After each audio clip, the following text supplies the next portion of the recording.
Well, welcome everybody, and thank you for coming in these very strange times to give a big congratulations to a stunning exhibition, Phantom Pains. It is the 2021 BFA Honors Graduating Exhibition for the Department of Art and Art History at the University of Calgary.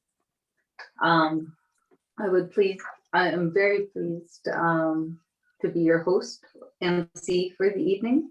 I think the highlight will be hearing all four of the artists speak to their work in their graduating exhibition. And I love this point where I get to introduce four people as artists and not as students, because I really feel that this exhibition marks their first public exhibition, even if it's mainly online. But to begin, please let me acknowledge that the Nickle Galleries and University of Calgary are on the traditional territories of the people of the Treaty 7 region in southern Alberta.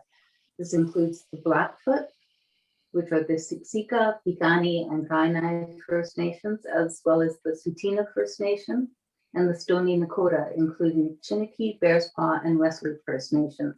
The city of Calgary, Mohkinstsis, is also home to the Métis Nation of Alberta Region 3. My screens are not behaving. I would like to make explicit the Nickle Galleries was very, very happy to be able to accommodate the students being able to install their work in a public space. It is a very important aspect of their degree requirement. And we will, of course, be doing this with the MFA students as well in August and September. So even in these constricted times, it is a valuable experience to work in a public space, organize their exhibition, and these four artists have done an exceptional job working together and creating an exhibition that holds together as a group show, as well as really emphasizing the work they have done as individuals. So it's accessible online. I believe both the department and the Nickle Galleries websites will continue populating with exhibition. I'm trying to figure out Sway to give an online exhibition. The students are publishing an exhibition catalog, which will be available. And as well, the recording of this, and particularly the speeches of the artists, will be available on the Nickle Galleries YouTube account. So we're happy to at least be able to work with the department in extending this exhibition as far out into the digital world as we possibly can. Going digital does not lessen at all in any way the accomplishment, the work, the dedication, the research, and the production of these four artists. I would like to start by introducing Denis Gabois, the department head for the Department of Art and Art History, to say a few words. Thank you. And thank you, the Nickle. The job has been amazing. I spent an hour and a half today photographing the work, and outstanding work. Really appreciate that. An honor student is actually committed to an additional layer of work that requires a team of work as well, people working with the students. I'm thinking about Professor Tia Holliday, who and Judy Anderson, who have actually helped the students produce the studio work requirements of this degree.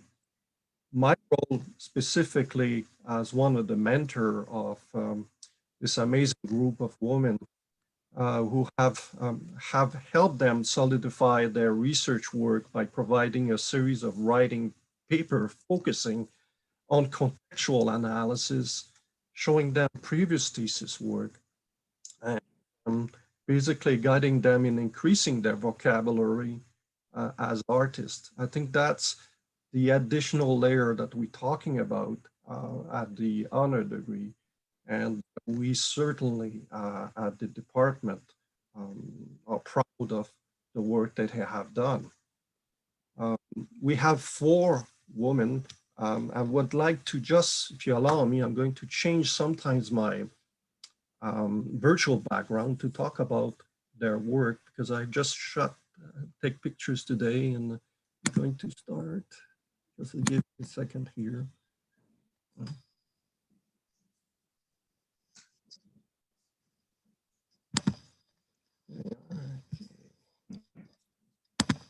All right. Talking about Randi Woolford, which is the work that you see here on my background. And they're going to explain that a lot more than I am. And I'm just going to say a few words in this case. She's concerned about a casual obsession, food, diet, transformation, culture. She creates multiple layers in her pieces that I feel that is quite transparent in her work, that is actually quite effective. It's a pleasure visually as well to look at the work. Then I have, just a second, I'm going to change my background here again.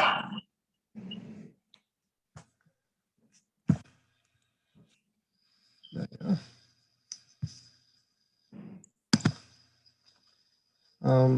With her emotive memory and her very logical organization of using the way I came close to her work a little bit, and I, as a designer, I like the way also she brings color palettes, a study of color palettes, the way she organized her work and doing small scale version, all these steps that she's taking brings her really to a next level. And I really like the size of her work, and I think the painting are just amazing, looking at the multiple strokes that they have as well. So this is amazing work again. Changing my background again. Time.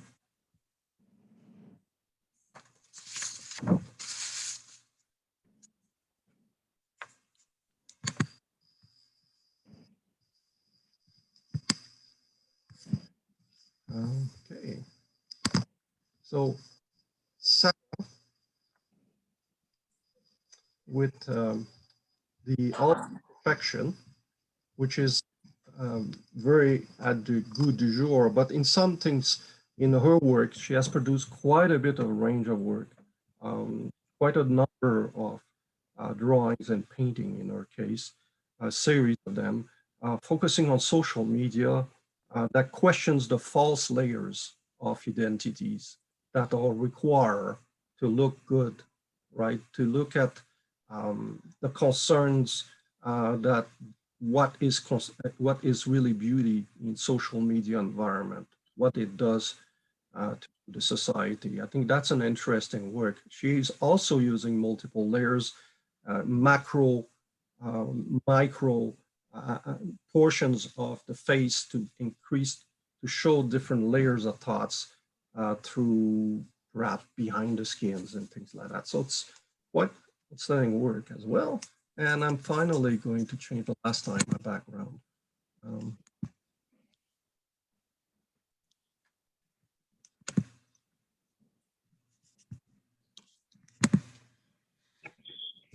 This is, I like this picture because I had to take these at the ground level for me as a photographer.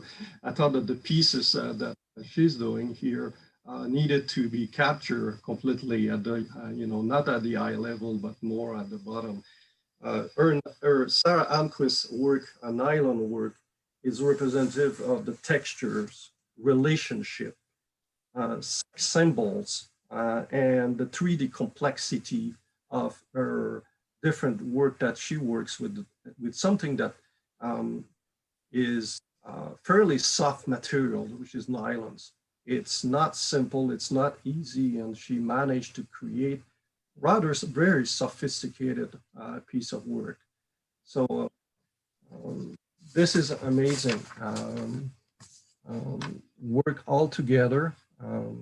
I want to again thank all the people involved into producing this amazing show, and I want to let the students now introduce more specifically their own work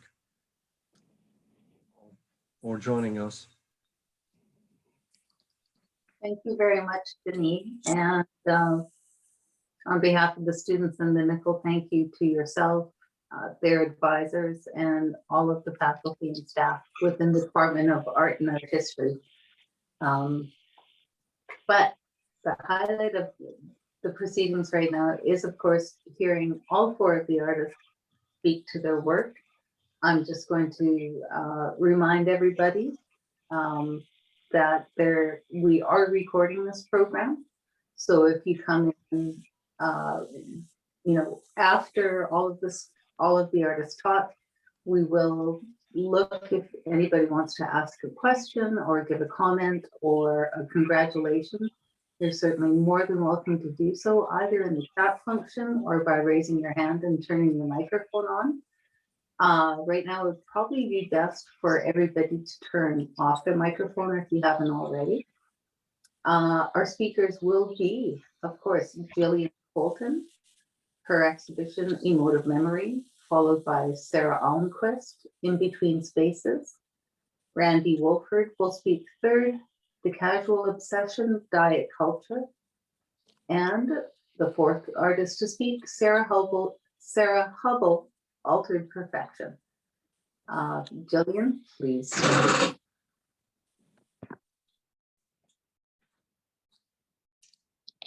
Okay, I hope you can all hear me. I know you're told to turn off your mics, but let me know if you can't. Okay, so my artistic practice up to this point has often dealt with the creation of work that focuses on the physical qualities of the landscape, particularly in the rural areas where I grew up. And what interests me most about the idea of landscape painting is how it can often embody an emotion and an experience better than it can be an accurate imitation of a physical space. My interest is leaning to the idea of landscape art as individual memory.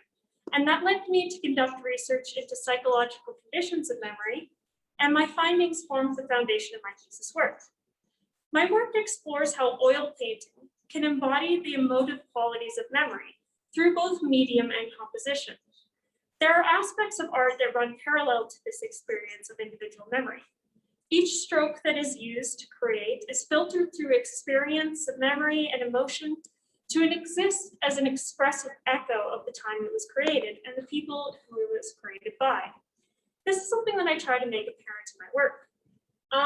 This work, Headaches, is, as the title suggests, it points towards ideas of isolation and physical pain.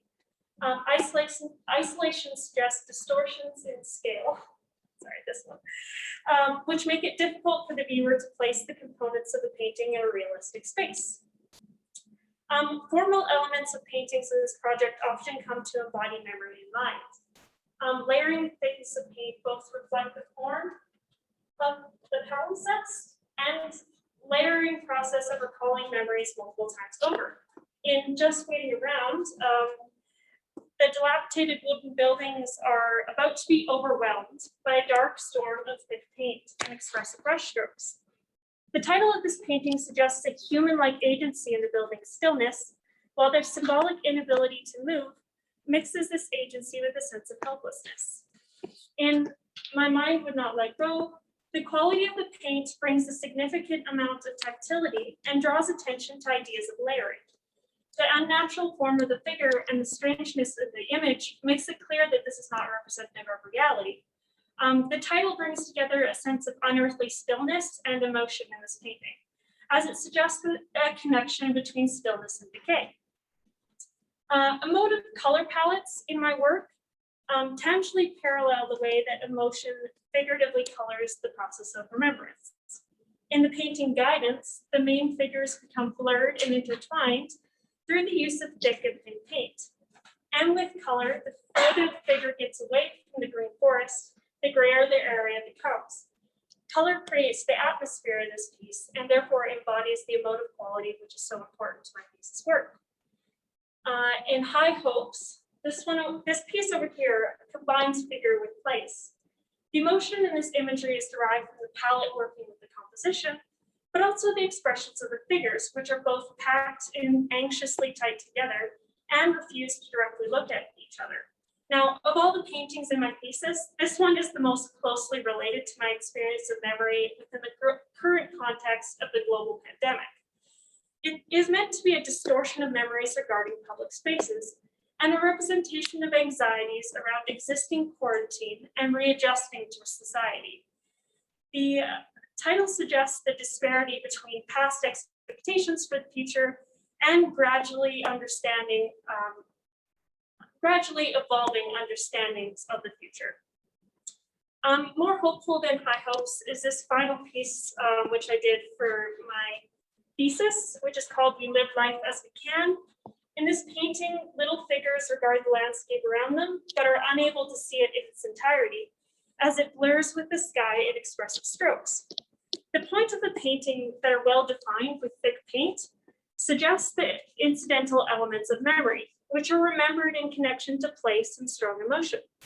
The blurring of the landscape calls to mind all the elements of memory that are forgotten through time and through lack of proper recollection. So there are suggested elements of things that might exist, but no clear answers. The works in this thesis all try to get the viewer to consider their own understandings of memory and how their own experience of memory may be shaped by emotion. We can hear now. We'll talk to you later. Bye. As the title of this work suggests, although memory and human experience are often imperfect and framed by emotion, it is all we can do to experience it as best we can. So that is the work in my thesis. And we will move on to Sarah.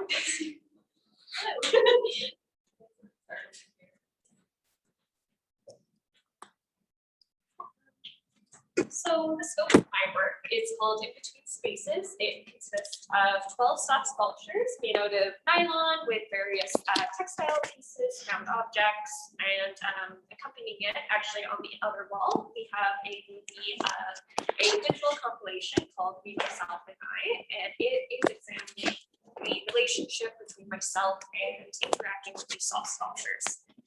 So the basis for my work, I'm really inspired by a lot of academic art theory, specifically looking into first wave feminist. A lot of this was inspired by Simone de Beauvoir and kind of looking at and critiquing sort of the language that's used in when discussing feminist work, along with also including psychoanalysis. So kind of looking at old fraud theories and whatnot. With that, I kind of find the illustrative language within these theories to be kind of a stepping off point for my work. So a lot of kind of the language around it is, female essence. There's all these myths of femininity, and that's what these sculptures kind of try to explore. So they are looking at theories of narcissism, otherness, looking at kind of the female essence and kind of what that accompanies. Along with that, since a lot of it is very heavily influenced by art theory, I like to approach it in a very kind of playful and comedic way. A lot of my work is also looking at theories of carnivalesque and grotesque and how that has been used by artists to kind of counteract these ideas of femininity and gender and sex. With kind of approaching it in a humorous way, I find it's the most approachable for a lot of people. So kind of what these sculptures kind of represent is their manifestations of these myths. And in making them approachable and comedic, my hopes is to create a critical discussion from audience, it being laughter, frustration, anger, uncomfortableness, as some of them can cause. But I find in doing this, I'm able to create an open dialogue about this. Should we show the? Mm-hmm. Yeah, okay, and we'll go to the photography.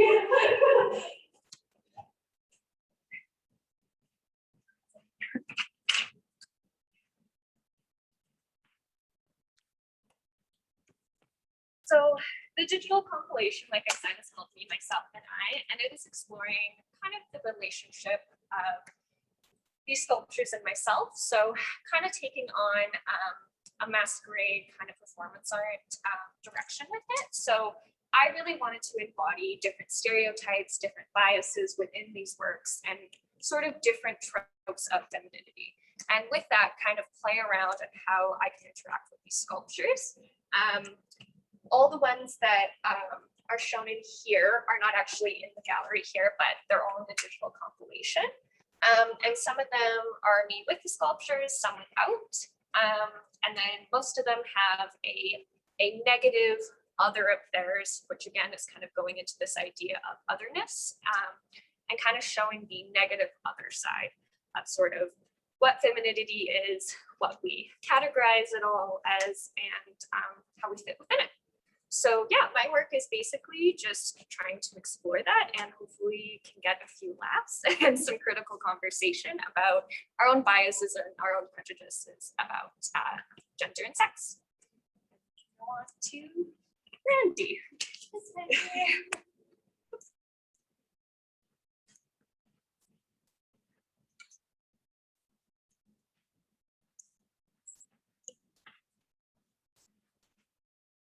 So this is my current thesis work. I wanted to focus on the casualty and the obsession with weight loss, eating, exercise, and how that builds a weird sense of identity, especially for young women in this generation. Casual eating is normal, exercise is normal, losing weight is normal, and gaining weight is normal, but we have a constant conversation about it. How to fix it, different ways to do it. It's just a constant conversation. And it involves food, weight, self-doubt, identity, casual, transformation, media, obsession. But obsession and self-doubt aren't necessarily normal as the rest of those things are. I've had these words running through my mind through this process and wanted to convey them visually. Will they leave? Do I have to make it to leave? What will happen when I root these thoughts? How did they get here? Why did they come? Do they inhibit others the same way that they inhibit me? How can I help other people? By helping myself by representing this visually. How can I acknowledge it without feeding further into it? Am I feeding it, or is the media feeding it? Why am I seeing it constantly everywhere?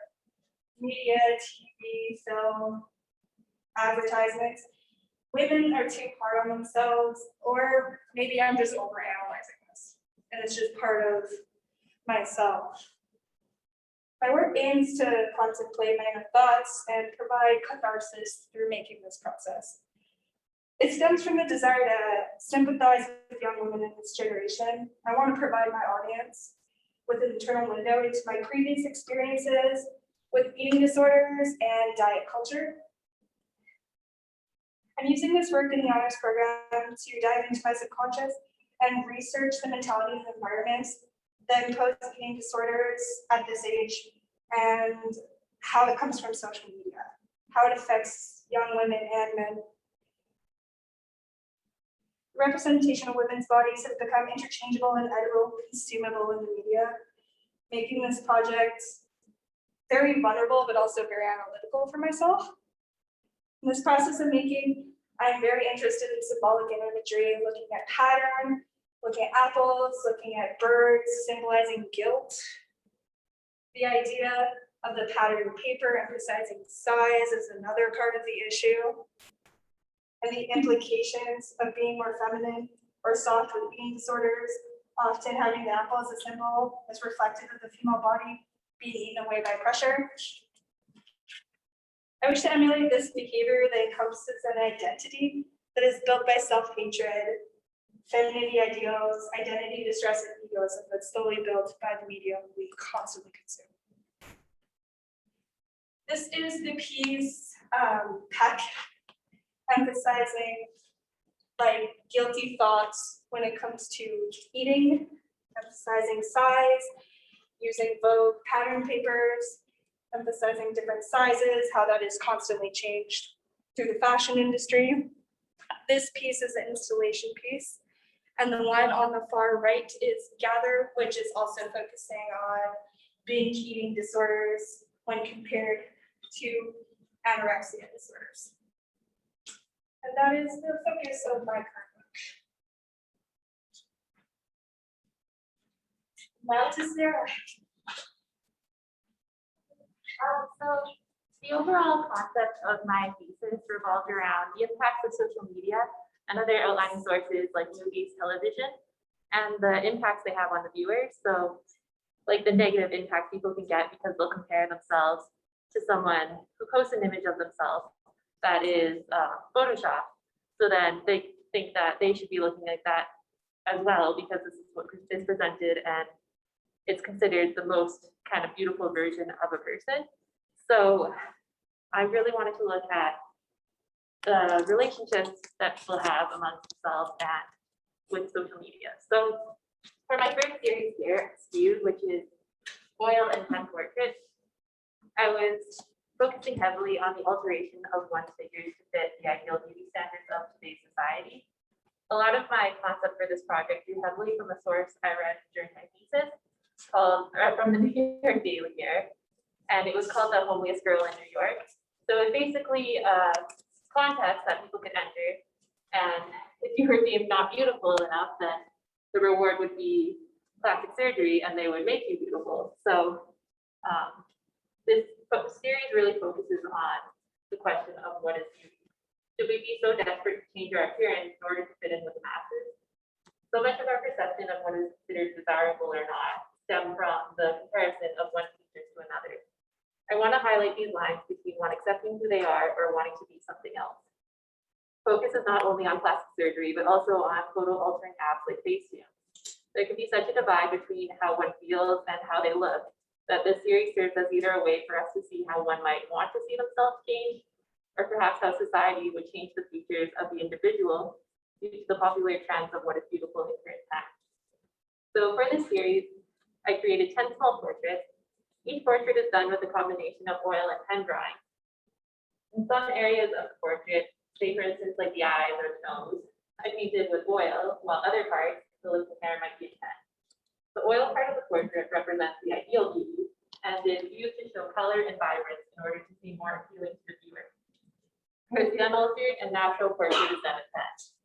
The pen does not immediately jump out at you when viewing the portraits and almost takes the backseat in values when juxtaposed next to the oil painting.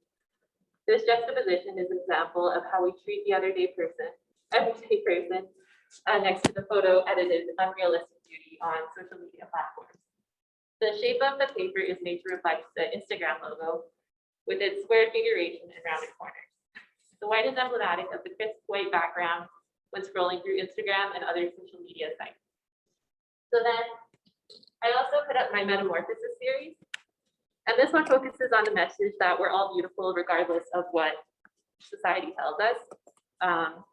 So the first iteration of this piece, right here, the person's skin is torn with flowers coming out of the skin. However, in the second image, which is at the other end, the flowers come from within the figure having dried up and died. The flowers behind the figure are meant to represent outside influences, and because of this are still flourishing. Flowers, of course, are the representation of beauty, hence the piece meaning we're all beautiful on the inside. I wanted this piece to focus on the fact that even though we're told we're all beautiful, we still get competing messages that this isn't in fact true. There are so many beauty products like mascara, lipstick, eyeliner, cater to people telling them they're beautiful, but should use these products to make themselves the most idealized version of themselves. There's always a "you're beautiful" message with a giant asterisk, and but if you change this, decided as a disclaimer. The "we're all beautiful" is an overly used cliche message that constantly has a leaning toward and skewed, because a lot of the time when it's said, the one promoting it may only have small parameters to what they consider the ideal beauty. Yeah, so these are the two final pieces. They're both in charcoal on paper.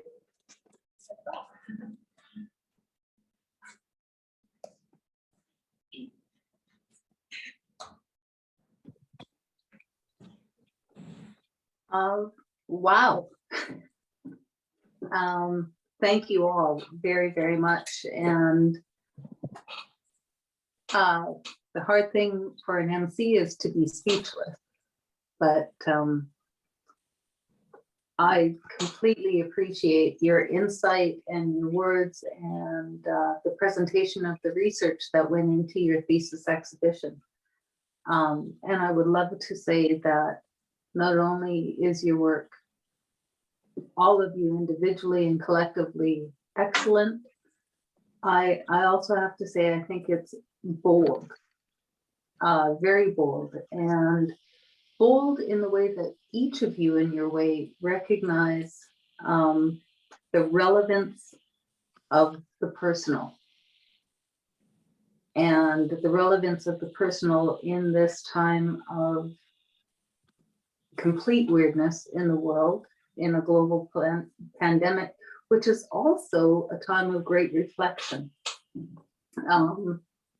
And recognizing the impact of the digital, the social, what conventions might very well deserve to be turned on their heads.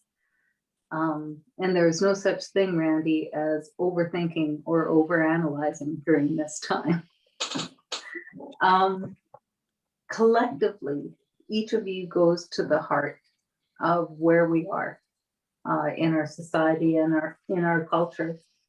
And you've taken different paths to discuss that in a way that's very meaningful. My reaction is that it kind of breaks my heart and gives me hope all at the same time. And I'm very, very appreciative that you've taken the time to discuss this with us. And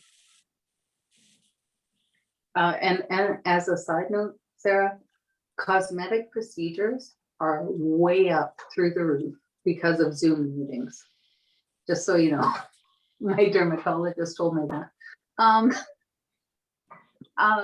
So thank you all very, very much for your work, your dedication, your resilience, and your words this evening. I would love to open up the discussion to questions, to comments, and especially to congratulations. So Marla and I will both be looking both at people using the Zoom function of raising their hands if you have something to say, or monitoring the chat, and we'll read it out loud. Either way, please be mindful that this recording will at one point go live on the Nickle's YouTube channel and possibly to the Department of Art. So come on, give our artists something to respond to.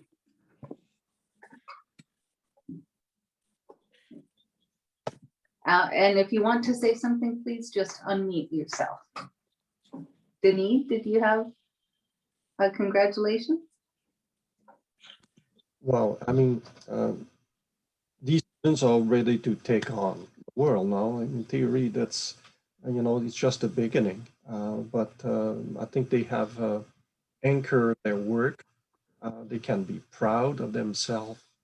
They can be, we wish them to be resilient, to work hard, continue working hard, and not cut the Olympic cord with us. You need to keep us close to your art. We're going to help you as much as we can as to continue as you grow, as growing as artists. But this is not the end. This is just basically the beginning.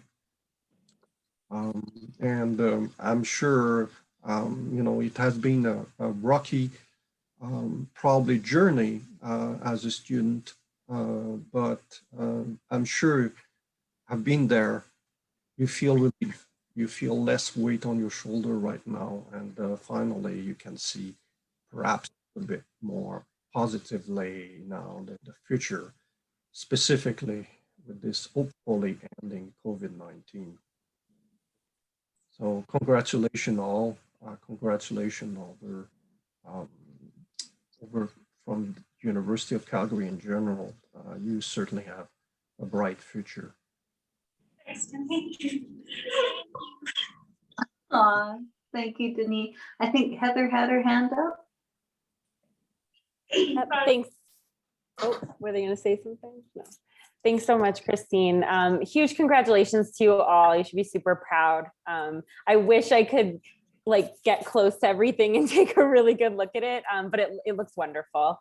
I actually just wanted to ask, I thought you have such an evocative title for your group exhibition, Phantom Pains. And I was wondering if one or a couple of you might be able to speak to that choice. I thought it was so interesting.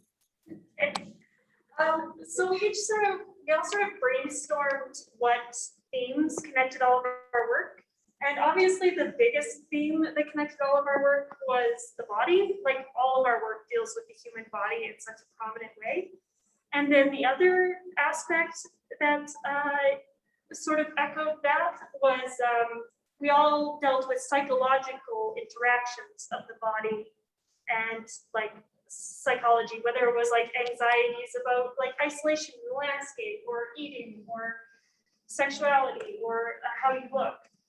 So we all sort of dealt with the psychological aspect of the body. And so we thought that phantom pains, sort of the feeling of a missing limb, sort of reflected that in both a physical way and sort of a psychological way. So we really thought it worked for our show. Thanks so much.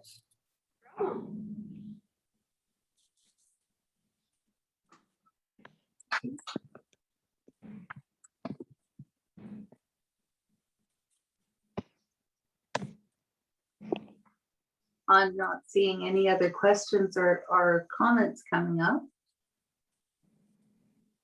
Oh, except Judy. Yeah, I'll ask a question here. Hi, Thanks. congratulations, everybody. What a great show. I'm actually really sad to not be there to see it in person. I was super excited about the space that you're getting and that you got to install, which is fantastic. So I have a question for Randi.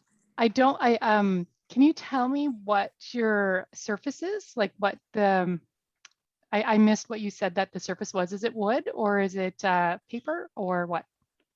Like MDF board. So it's MDF board. The center one is oil paint. The other ones have like fabric pattern paper in them. The birds also in the back have this as well. So like patterns for clothing. Looking closer into the one on the left, it's Vogue pattern paper. So those were attached to the wood pieces, and then they were cut out with a jigsaw. Oh, it's really nice getting these close-ups.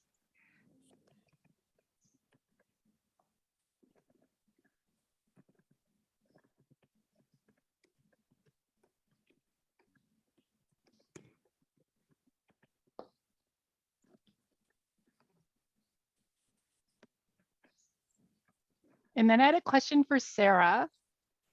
So this, you know, the image that you have that you're shooting from the video there, is there just one image or are there several? Like, did you wind up doing a photo shoot with all of the sculptures?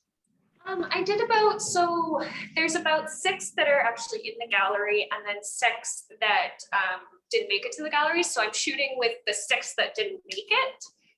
So there's about, the video is around 45 minutes long, kind of 3 minutes on each image, but I would say there's around probably 25 to 30 images of both with my, like some that are just by myself and then others that are with a soft sculpture as well. Okay, I thought I had heard that you'd said that there were several images. It was just that it hadn't changed while we were standing in front of it. So then I thought I misheard. Thank you very much. I'd actually be interested in seeing the rest of those images. Yeah, I was going to say, I think they'll be online once we get it all up. I'll have a shortened video of all of it. So Fabulous. Thank you.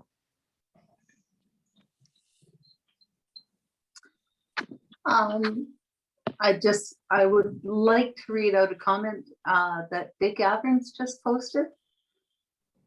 And he says, authenticity is apparent and the work has strength of self across the board.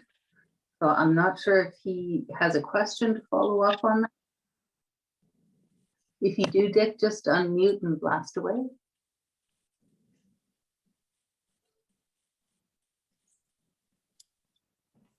Sure. Yeah, definitely. Oh, thanks. Yep. Here I am. I got the sunlight streaming in through my office window here, and I've only just finished building it, and I don't have any blinds up yet, so I'm keeping my camera muted so you don't get the big glare bouncing back.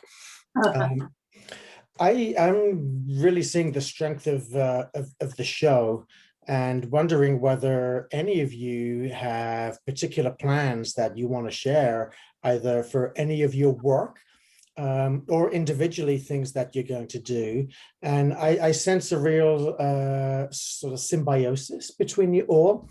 As soon as I got the invite and saw that there was a title for the show, I was excited by that, and just seeing you all in the room together, it seems like there's a kind of collective self. And so in knowing particularly that it is a difficult time, but seeing that this looks like a really strong cohort, have any of you got plans for where you're going to next with this work? I guess we could go this way. I'm actually planning on taking my MFA here at U of C next year. I think I'll be progressing with some of these ideas. I'll be focusing more on sort of, I guess, how community and particularly after this pandemic, I find that I'm very interested in how community interacts with landscape and how sort of that can affect emotion and such. So I'd really like to take this work and go further with it in my MFA. So those are my plans. Yeah, I was gonna say, Gillian's actually the only one that's graduating. So the three of us will be continuing on. I think all of us are graduating next year, so we have a year left of the visual studies program.